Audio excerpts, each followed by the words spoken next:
Welcome to Queer in Theology and Philosophy. That is cosmic music, feeling the air.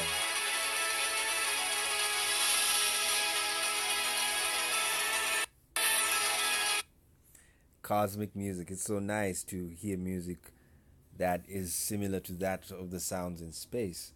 Today, we are going to look at social justice, and we're going to have a playlist for social justice that is Jesus in action. Why do we say this? Is because Jesus envisioned a world whereby the poor of the world will inherit the world. If you remember in the Beatitudes, he said, inherit the earth.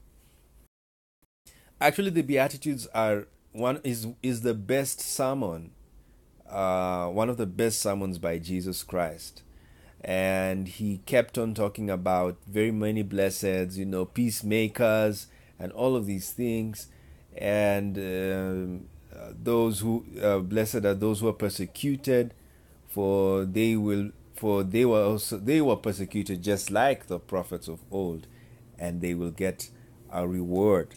So we want to read just a bit what social justice is, because we always hear social justice warriors, social justice churches, social justice, all this. What is it all about? It is a concept of fair and society. This is measured by classic terms for the distribution of wealth, opportunities for personal activity, and social privileges.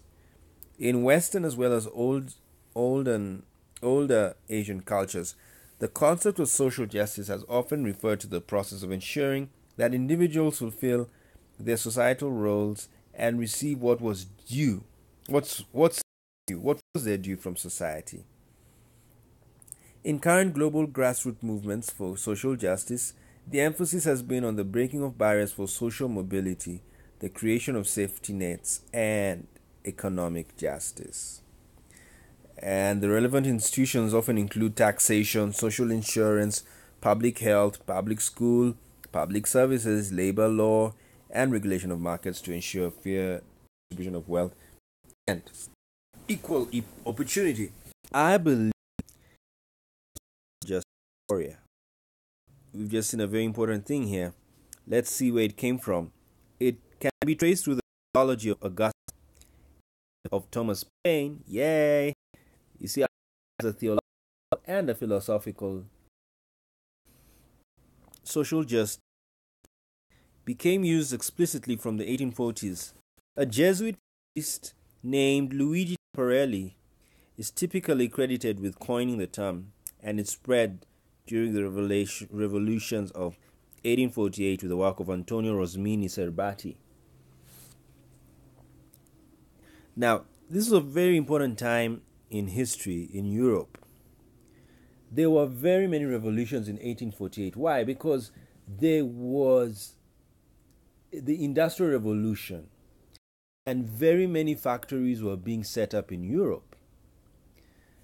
And as factories were being set up, people hired human beings to work in those factories. And what happened is very many humans were working in bad conditions, and industrialization brought a very heavy toll onto urbanization.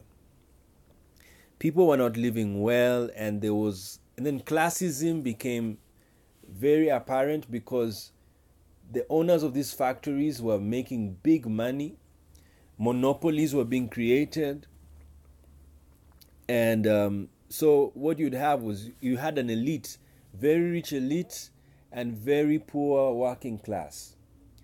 And when life was getting so hard, they woke up and revolted. Of course, the French Revolution happened in the 18th century, but it started because of the same classism that was in France. But it's after that Napoleon came in and kind of cooled down things, but it still didn't cool down everything, because classism was still going on in almost all of Europe. And this caused revolutions that were very violent. And this is the same time of Karl Marx. Karl Marx was also writing about labor laws and labor, the importance of taking care of your worker. As we go on reading, in the late progressive American legals, Brand and Roscoe Pound, the preamble establishment called that that universal and lasting peace only. Can we get a hallelujah? Only. Come on, where's the organ? Only if it's based upon social justice. Wow, look at that preamble of the ILO. That universal and lasting peace can be established only if based upon social justice. Meaning, if there is no social justice in society, there will be no universal peace, there will be no lasting peace. And you've got to know what peace means. In Hebrew, I like the meaning of peace in Hebrew. Hebrew, peace means shalom, of course, but what does it mean? It means prosperity. Even Islam is called Islam. Islam also comes from the word salam. Much as they say it is about submission, I think it is about peace. It is a religion of peace. Islam, salam, aslam, peace. Assalamu alaikum, peace be upon you. It's always about peace. Why? Because these things happen when, the Arab world especially, there was a lot of region. You meet what you say, Assalam, peace be uprooted Mary, and said, peace be upon thee. And the angel who went to the shepherds and said, peace on earth and goodwill to men. That was a greeting. It was how the humans of those days greeted each other. You say shalom in Hebrew. Now, the beauty of that word peace means prosperity. Prosperity, wealth, well-being. And so when you replace those words, when you theologize this statement, it will be universal and lasting prosperity can only be established if it's based upon social justice. And this is what the prophets of old used to be. They were social justice warriors. Of course, some of them were very realistic. They wanted people to not even marry outside Israel. They wanted them to marry only their tribe or their race, which I don't support. You should freely marry who you love. If you're a white person and you love a person, why should you not marry? You're Indian, you love a person. Why not? If you don't have social justice, then you will not have prosperity, you will not have peace. And what's the opposite of peace? It's war. And what is war? Destruction. And what is war? Poverty. Poverty exists where there is war. Yes, it exists where there is war. And there are so many kinds of war. Thank you, diversity. We love you, diversity. Mwah. The diverse wars, psychological war, intellectual warfare, ideological warfare, biological warfare, cultural warfare, religious warfare, political warfare, economic warfare. There are so many warfares. And those are signs of lack of peace in those areas where you have very many warfares. Now, in the late 20th century, social justice was made central to the philosophy of the social contract, primarily by John Rawls, A Theory of Justice, 1971, and in 1993, the Vienna Declaration and Program of Action treats social justice as a purpose of human rights education. So social justice is the basis of human rights education. Now they go on talking about Plato. So we are not going to go so much deep into this. There's distributive justice, where people were to require that people were distributed goods and assets according to their merit. If you are good, you get the share of the loot, or the share of the wealth of the country. No, loot. And of course you have the Reformation and Renaissance. And then you have Thomas Paine, especially the Rights of Man, that society should give genius a fair and universal chance. And so the construction of government ought to be such as to bring forward all that extent of capacity which never fails to appear in revolutions.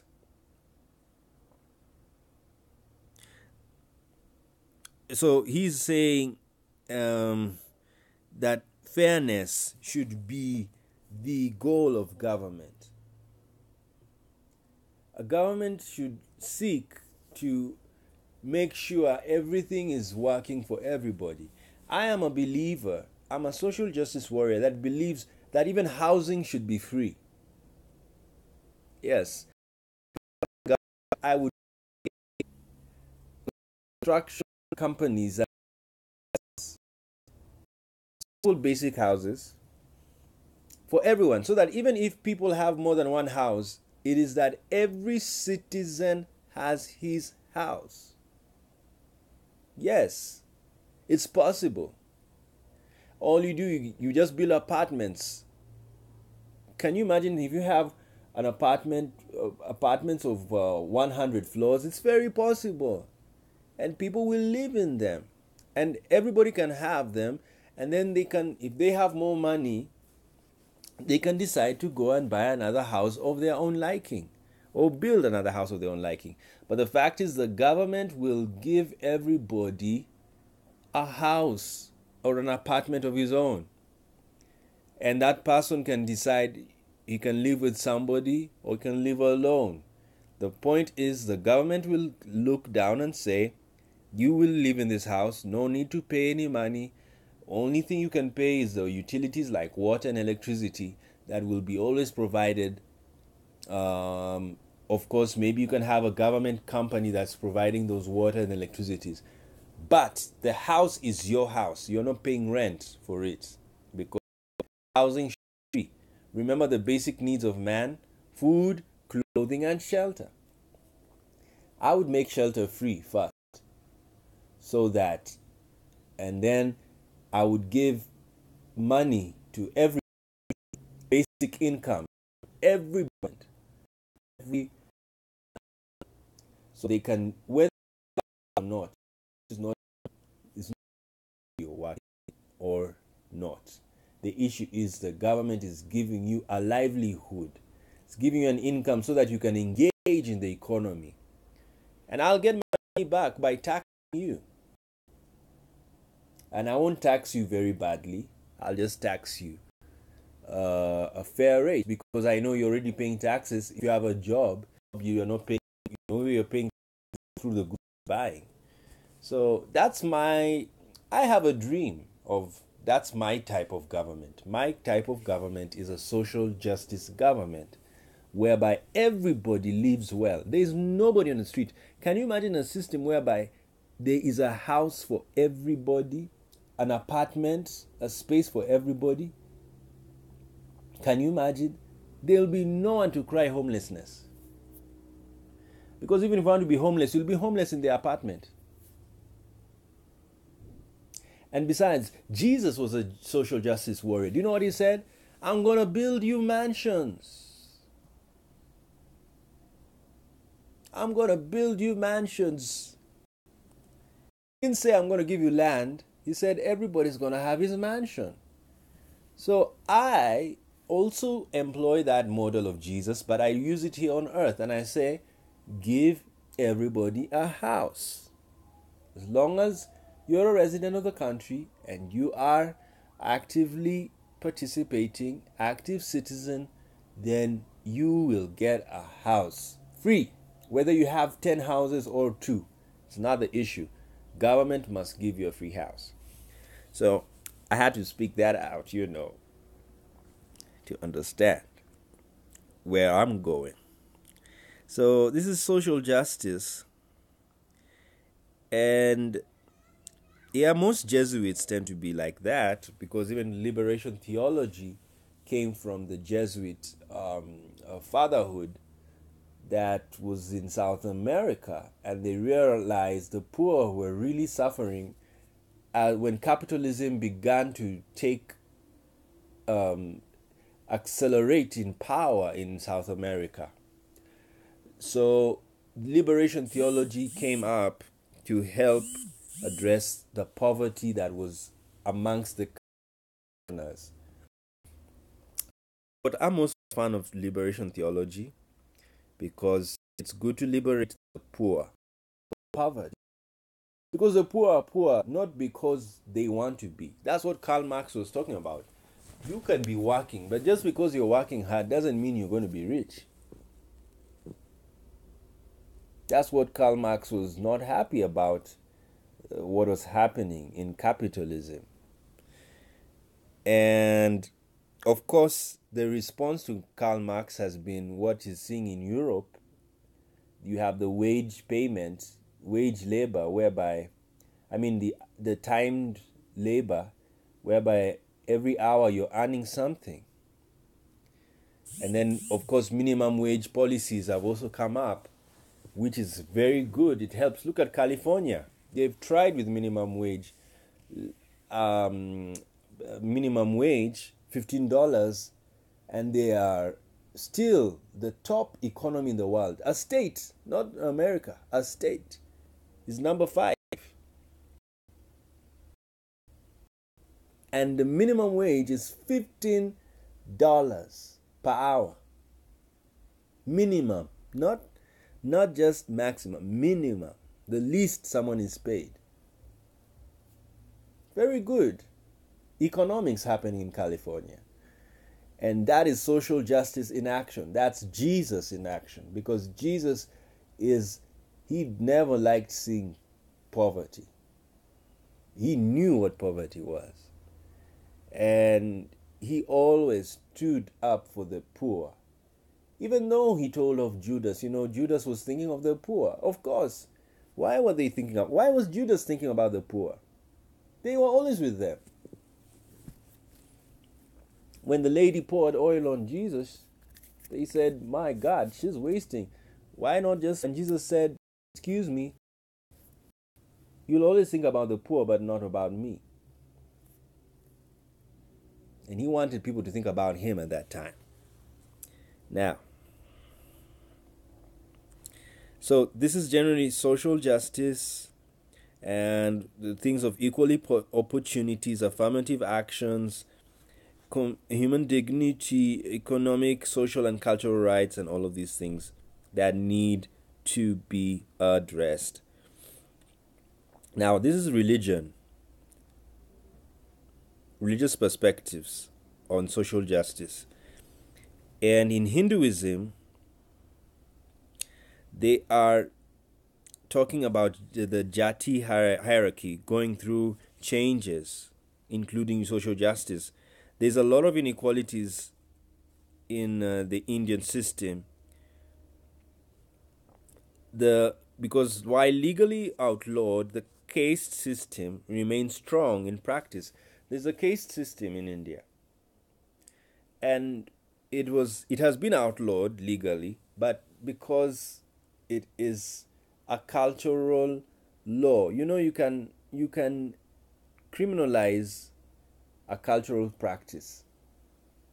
Yes, you can criminalize a cultural practice.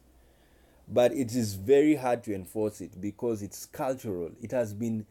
Do you know how long the caste system has existed in India? Thousands and thousands of years. So you can imagine a law that has just come in right now. It will take years to remove that practice from the minds of the people. So a caste system is so bad because it doesn't allow social justice. The poor must remain poor. That's what the caste system says. And the rich must remain rich. That's how a caste system is. And that's wrong. As we said in another video, we need to be liberal, especially and socially aware that there are some people who are not living well and need to be assisted to live well. Otherwise, you will get revolutions. Yeah, you will get revolutions. Do you know when you're eating so well in one house and the next house there is no food, those in that house which has no food will plan to strike and get food from you. You're joking. That is human nature. It's human nature. Now, in Islam, I think Islam tries. It's better than the Hinduism when it comes to social justice. Of course, they have the Shia believing that the return of the Mahdi, the messianic age of justice, the Mahdi along with Isa, Jesus, Yeshua, will end plunder, torture, oppression, and discrimination. You better come early. Come on. And so this is the belief of the Iranian Muslims. They believe the Mahdi is going to come and bring. So everybody is waiting for a Messiah, but in a different type of Messiah, but with the same goal: justice, happiness, peace. And for the Muslim Brotherhood, the implementation of social justice would require the rejection of consumerism and communism. The Brotherhood affirmed the right to private property, as well as differences in personal wealth due to factors such as hard work. However, the Brotherhood held Muslims had the obligation to assist those Muslims in need.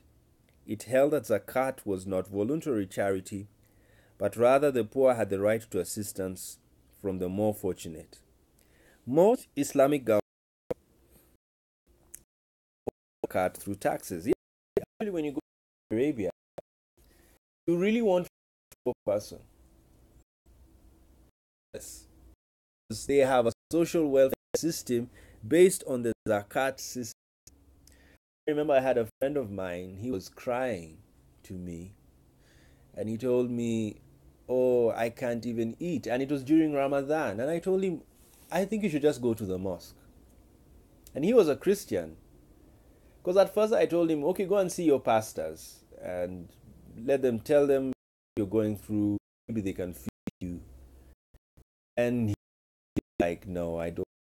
I said, okay, fine, go to the mosque. It's Ramadan time. Go and sit there and tell them you need help. That's the beauty of Islam. When you are suffering, you can go and see a Muslim or go at the mosque and stay there and wait for assistance through zakat. And when they notice that you need help, they will help you out. Now that's what zakat is all about. And the Muslim Brotherhood, of course, it's a sect in Islam now, banned in Egypt.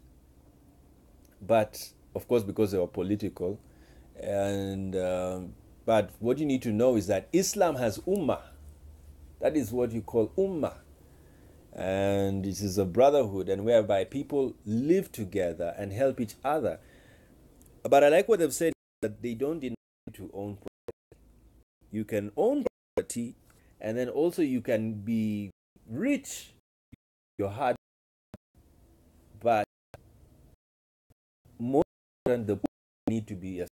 I like what you're doing here. Right assistance from the more fortunate. Yes, poor people should not suffer, because the Bible even says the poor are rich in faith. They are rich in faith. And that's why majority of people who are in religion are poor people. And they pray a lot because to forget the suffering they are going through. So zakat is one way. Now let's go to Judaism. Rabbi Jonathan Sachs states that social justice has a central place in Judaism. He's right, because when you read the prophets of old, the Jewish prophets, they insist on helping the poor and the fatherless and the widows and the orphans. Always talking right. Say let the poor say I'm rich. They were always encouraging the poor. And Rabbi says on that one of Judaism's most distinctive and challenging ideas is responsibility. Refer to the concept of simcha or zedakah, the religious obligation to perform charity and philanthropic acts. Actually, the more I'm studying Islam and Judaism, they're very similar. You see, zakat and zedakah, or for those of you who know Swahili, sadaqah, because Swahili is an Arab, and it's and Arab, because the Arabs used to get slaves from the Bantu peoples, and in the process they married them, and then they created a language that was corrupted Arabic, but also corrupted Bantu at the and corrupted. The word corruption is a bit dangerous to use in some places. Now, Chesed needs the beautiful Jewish thought. It's very sweet. The Methodist people, and this is John Wesley, who's been leading people in the Book of Discipline of the United Methodist Church. We hold governments responsible for the rights of people to the freedom of speech, assembly, communication, and petition for redress of grievances without fear of reprisal, to the right to privacy, and to the guarantee of the rights to adequate food, clothing, shelter, education, and healthcare. Beautiful. Are you seeing that from the Methodist Church? Now they are talking. The United Methodist Church also teaches population control as part of its doctrine. Yeah, it's good. So you'll find most of the times they also encourage contraceptive use, abortion. Yes, it's all about population control. You see, we are humans. We are the highest animals. Lowest animals cannot plan. They can't do family planning. When you see mosquitoes, they always breed. They do not sit down and have a family planning meeting. But humans can plan. One of the main differences between man and animals is that man is a planning animal. And governments that are good at planning are good managers. Governments that are not good at planning tend not to manage their systems very well. You see, like China, the reason why China has managed is because they planned. They knew their population was too much, and the government had to set up systems to manage that population, at the same time improve the population. Because even if China had only 50 million people today, only 50 million, nobody would be in poverty right now with the current infrastructure they have. Nobody would be in poverty in China if they only stayed with 50 million people or 100 million right now. But because they're 1 billion, even if the infrastructure has made them almost the economic superpower of the world, they still have a high poverty level. And because their population is high, the poverty level will be high. and the number of people will be in poverty will be high. Now look at America. It only has 300 million people. America can actually remove everybody out of poverty in their country with ease, because they are not many, but the infrastructure they have is able to lift everybody out of poverty in America. There is no complaint. There is no complaint that American government can have. But the opposite is Africa. Africa has a very large population. It's growing. The largest youth population is in Africa. And the problem is the population is growing faster than the infrastructure to support those populations. So what does that mean? Many people are living in poverty. Even if they can live, they're not living that well. And many complain. In Africa is filled with complaints. Why? Because people are educated, they know their rights, but they can't get their things done because of the large number of people. So I support this, that population as part of its doctrine. It's not bad to plan. It's not bad to have family planning. It's not bad to have population control. We are humans with a brain. We can plan. And we can say, like Rwanda has done that. Rwanda is predominantly Christian, and they have planned their population. They have said 2 children, that's all. And it's an African country. Black people, they know what they're saying. And you see, Rwanda is, we have a population that can be managed well. My goodness, everybody will be out of poverty. And when everybody will be out of poverty, the government will focus on other things. It won't focus on poverty eradication. Healthcare is good, every school good, and you have a population that is now educated and can travel the world. You're done. Your country is set. It has taken off. Not only taken off, it is now floating as a power. Look at Zimbabwe. They are just 15 million. It went bad. In my years, the election, they're still a bit. If the current regime really works, Zimbabwe is done. It's finished. They have high literacy rates. The population is manageable. And they can institute population control so they don't burst because of economic prosperity. Because that happens in most countries. When you become prosperous, you just now think we can breed forever.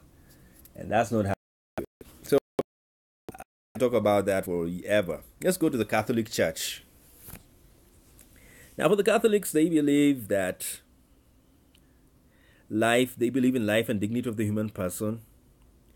The foundational principle of all Catholic social teaching is the sanctity of all human life and the inherent dignity of every human person from conception to natural death.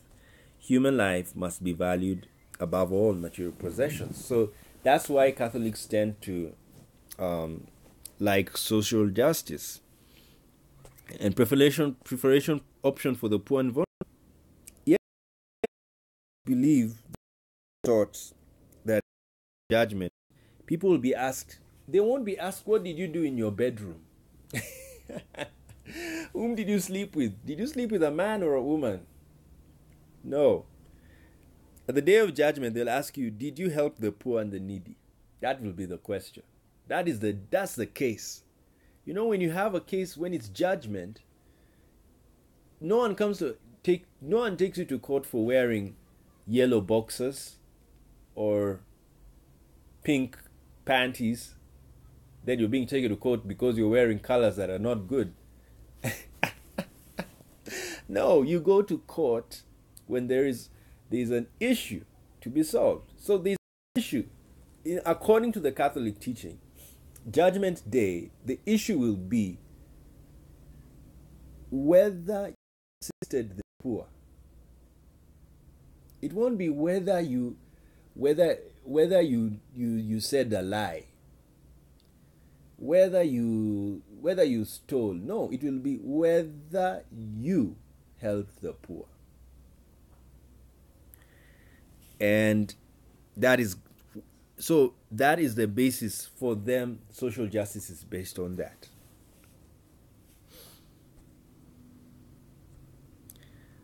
Now, of course, it's very long because the encyclical and Pope John Paul II, Catholic social teaching, social mortgage, and all of these things. And then you have Pope Benedict XVI, Deus Caritas Est, God is love, claims that justice is the defining concern of the state and central concern of politics, and not of the church, which has charity, oh my goodness, as its central social concern.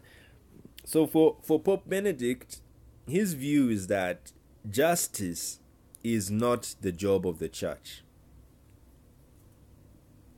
It is the job of the government, the state,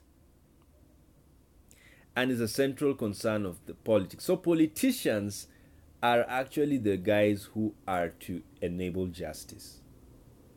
That's why people elect them. They don't elect church leaders. But I would want to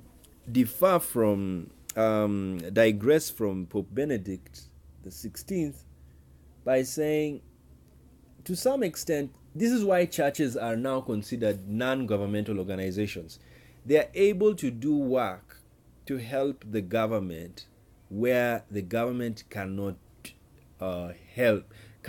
when the government is overstretched. And this is very common in Africa. Have colonial privilege. Mission hospitals that are not public hospitals, but they are church hospitals. And they are helped to enforce justice much cheaper than the ones in the public.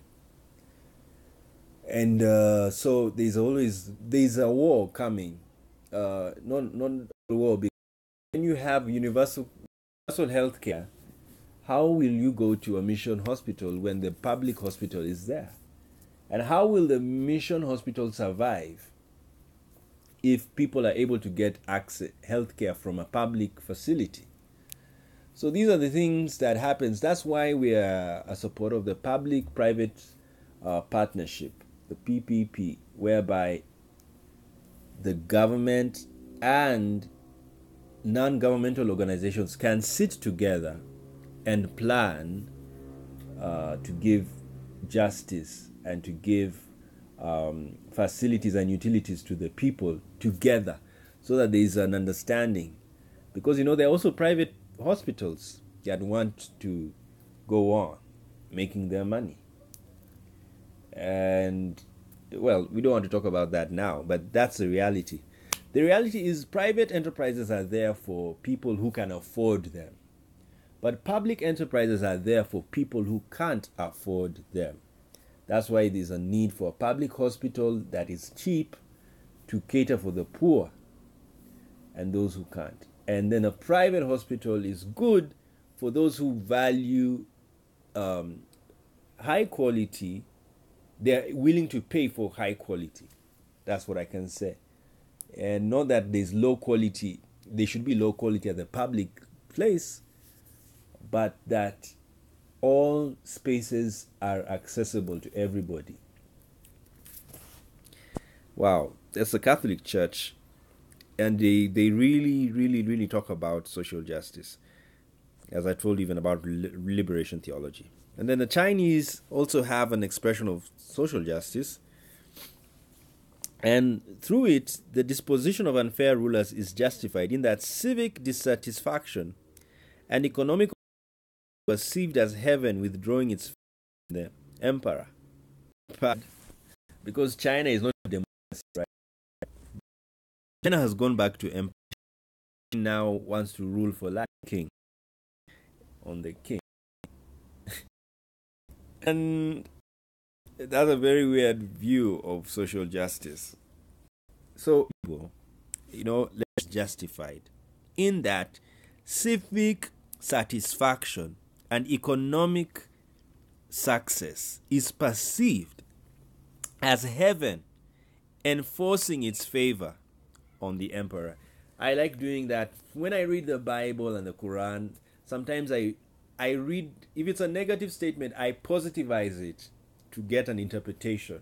And if it's a positive statement, I negative it to get its negative interpretation. So when they're saying that unfair rulers it's justified to remove them from power, then what it's saying, fair rulers are justified to remain in power. Because when you have a fair ruler, there is civic satisfaction.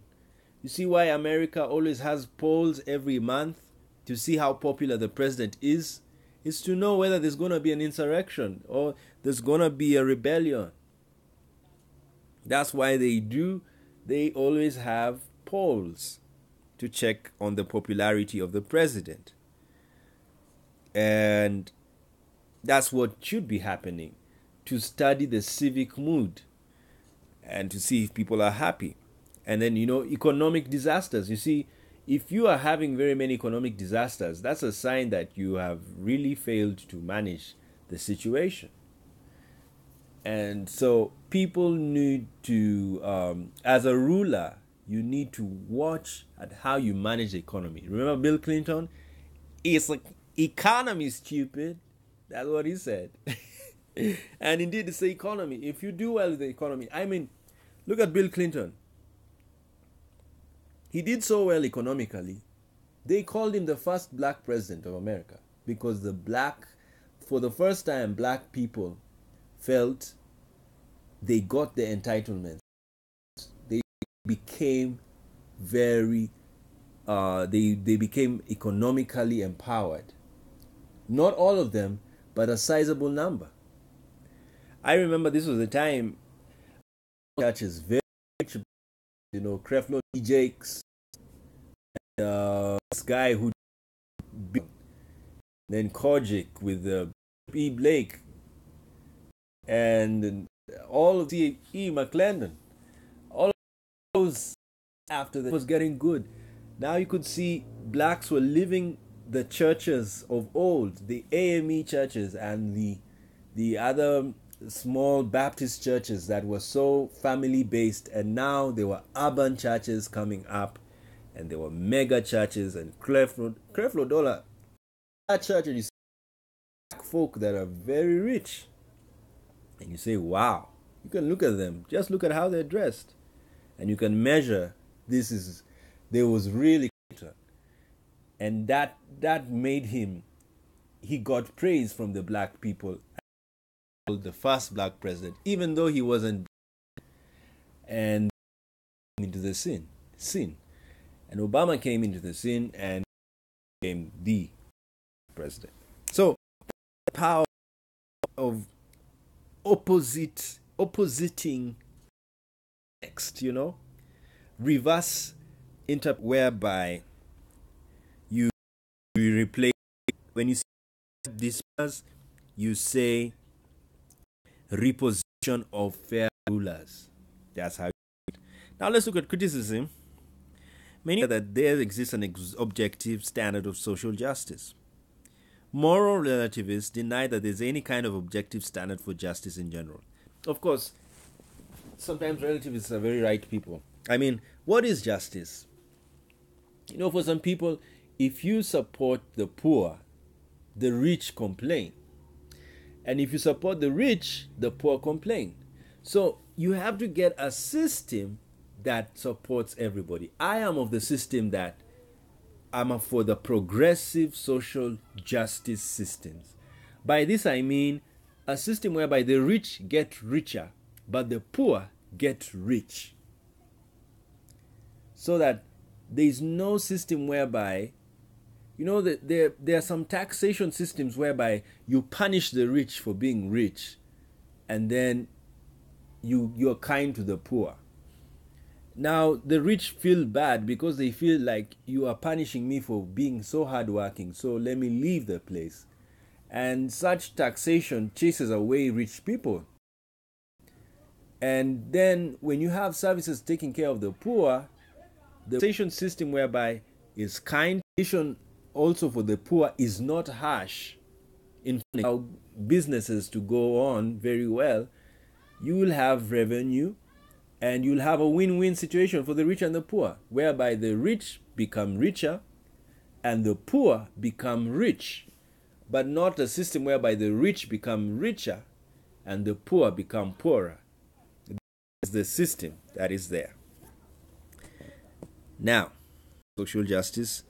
Of course, I'm just, these articles are just like books. So we are reading together. And so these are the critics of social justice. I like this one of Carl Bankston, sociologist Carl L. Bankston, and he's argued that a secular leftist view of social justice entails viewing the redistribution of goods and resources as based on rights of disadvantaged categories of people, rather than on compassion or national interest. Bankston maintains that this secular version of social justice became widely accepted due to the rise of demand-side economics and to the moral influence of the civil rights movement. So Bankston is saying that he doesn't like the current social justice movement systems because they are based on redistribution of goods and resources and health interest. But I don't think I'm going to join him on national interest, because it makes you will now become very nationalistic.